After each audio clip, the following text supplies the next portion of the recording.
99% charge আছে। কি করে হয়, কোন টেকনোলজিতে সম্ভব হয়? একটা মেশিন যখন সকাল 6টা থেকে খোলা হয়েছে, সন্ধ্যে 6টা পর্যন্ত সেই মেশিনে ভোট গ্রহণ হয়েছে। কোনো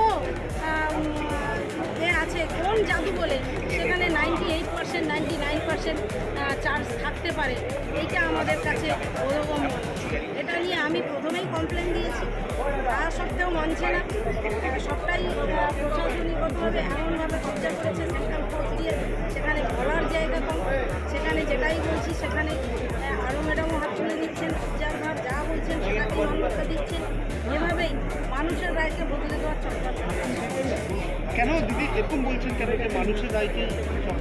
একটা ইভিএম মেশিন যদি ডিস্টার্ব হয়, আমরা বলেছি যে চার্জ থাকতে পারে না, তবে সঙ্গে সঙ্গে ভিভিপ্যাট গোনা উচিত। ওনারা বলছেন এটাতে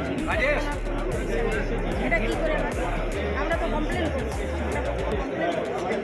কমপ্লেন হলে সেখানে এখন ফল ঘোষণা হয়নি, তবে রাউন্ড চলছে। তারপরে বাইরে এখনো গোনা হবে। জয় শ্রীরাম স্লোগানে উচ্চারিত হবে। জয় শ্রীরাম তো সবার স্লোগান, কিন্তু বিজেপি পার্টি যদি মনে করে সেটা তাদের পৈতৃক সম্পত্তি হয়ে গেছে, সেটা ঠিক না।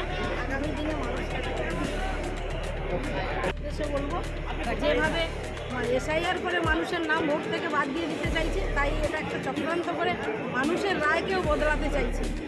তার জন্য আমরা আছি, মানুষের পাশে থাকবো, কর্মীদের সঙ্গে থাকবো এবং কর্মীদের সঙ্গে নিয়েই আগামী দিনের সব লড়াই আমরা করব। আর এখনও গণনা বাকি আছে, মাত্র 10 রাউন্ড গণনা হয়েছে, আরও 20 আমার বিধানসভা 20 রাউন্ড, এখনও 10 রাউন্ড গণনা হবে। সেখানে আশা আছে, নিশ্চয়ই আশা তো রাখছি।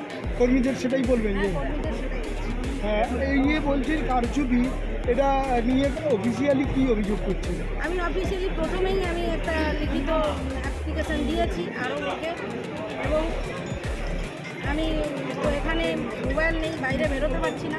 আর বাইরে বেরিয়ে আমরা সাংগঠনিকভাবে পার্টিগত আমাদের যা সিদ্ধান্ত সেভাবেই আমাদের কমপ্লেন আরও কিছু হবে। তার আগে আমাদের এখানে কাউন্টিং হলে কাউন্টিং ঠিকঠাক যাতে করা যায় তার জন্য আমরা কমপ্লেন দিয়ে যাব। তারা শুনবে কি শুনবে না সেটা তাদের ব্যাপার, বাকি পরে আমরা আইনে বুঝে নেব। তিনি পরপর দুবার বিধানসভাতে জিতেছেন, আজকে বেশ কিছুটা পিছিয়ে এখন।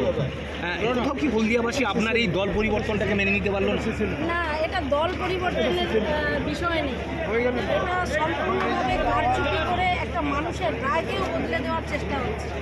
সেটার অনেকগুলো সঠিক প্রমাণ আছে, সেই প্রমাণকে এরা জোর করে মান্যতা দিতে চাইছে না। তার জন্য আদালত খোলা আছে, নিশ্চিতভাবে আগামী দিনে আমরা সেই ব্যবস্থা আগামী দিনে কি আদালতের দ্বারস্থ হবেন? হ্যাঁ, নিশ্চয়ই।